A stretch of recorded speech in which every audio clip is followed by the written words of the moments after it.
Hi guys, official notice is out from the NTA end regarding your city slip का जो centre issue आ रहा था बच्चों के साथ and specially as we know हमने ट्विटर पे देखा ही कि सबसे ज़्यादा दिक्कत हो रही थी जम्मू कश्मीर के बच्चों को। तो ये जो नोटिस आई है अभी अभी रिलीज हुई है कुछ टाइम पहले कि आपका जो सिटी इंटीमेशन स्लिप है जो जम्मू कश्मीर के बच्चों के लिए उनका चेंज किया जा रहा है and as we know there are 14,99,778 students have registered for CUET this year. उसके चलते जो दूसरे स्टेट के स्टूडेंट्स हैं स्पेशली जैसे मुंबई हो गए, दिल्ली हो गए, लखनऊ हो गए, पटना हो गए, इनको ट्रैवल करना पड़ेगा। इनके लिए कोई चेंजेस नहीं होने वाला है। So yes, officially it is out. जो सिटी इंटीमेशन स्लिप में आपका सिटी आया है आपको ट्रैवल करना ही पड़ेगा, उसमें कोई चेंज नहीं होने वाला है। जिन स्टूडेंट्स का एग्जाम 21 को है उनका एडमिट कार्ड रिलीज हो गया है आज 19 मई, और जिनका एग्जाम है 22, 23, 24 को उनका admit card as soon as possible वो रिलीज कर देंगे। So this was the important thing in the whole notice. Now let's talk about the dates and the state which is of major concern. जैसे कि जम्मू कश्मीर से 18,012 candidate हैं। Surprisingly Jharkhand से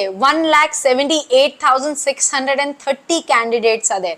सो इन सब के चलते now CUET is really in a mess to manage all this thing. जो भी सेंटर्स पे उन्हें एलोकेट किया गया है, बच्चों को जो सेंटर दिया गया है उन पे जाना पड़ सकता है। और रही बात लास्ट में उन्होंने नोटिस में दिया है about the Manipur students from Manipur who have registered, उनके लिए भी जो चेंजेस होने वाले हैं कंसर्न जो भी अथॉरिटी कर पाएगी दे आर सेइंग कि we will do it. In the end they are also mentioning कि अगर कोई भी इशू है तो नंबर और ईमेल पे आप कांटेक्ट कर सकते हो, बट जैसे कि हमने इन लास्ट 2 दिनों में देखा कोई भी रिस्पॉन्स नहीं आता है एंड वी कैन अंडरस्टैंड कि लैक्स ऑफ स्टूडेंट्स को पर्सनली रिस्पॉन्ड करना डिफिकल्ट है, but I think there should be some automation thing made for this, या फिर एक टीम असाइन की जाए जो कि ये क्वेरीज को केटर कर पाए, बिकॉज आपके नंबर देने से, ईमेल एड्रेस सिर्फ दे देने से या मेंशन करने से प्रॉब्लम का सोल्यूशन नहीं निकलता। Now talking about the availability of the train tickets, hotels and everything gonna be a really difficult task for the students. So NTA I think you should be taking in consideration for all this things कि आपने city preference दिया ही क्यों।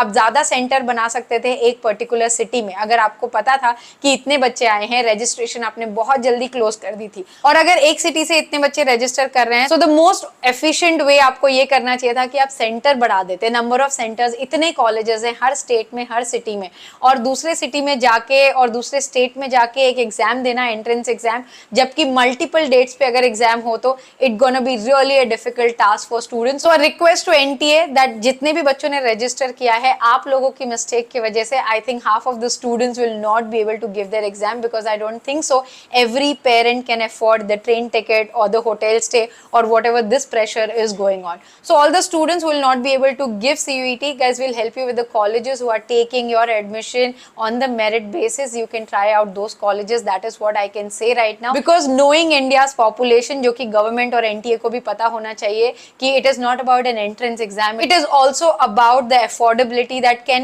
every household afford this exam to travel, book an emergency tatkal ticket. Like, do you understand? It is not an easy task. I hope guys the video was informative. Thanks for watching and please do let us know in the comment box below कि क्या आप exam देने जाओगे दूसरे state में। अगर नहीं जा रहे हो तो who is responsible for it after this much preparation, after paying for the coaching, after buying these many books? Now because of the government mistake or the NTA being irresponsible, you are not able to give the exam. Thanks for watching. Don't forget to like, share and subscribe.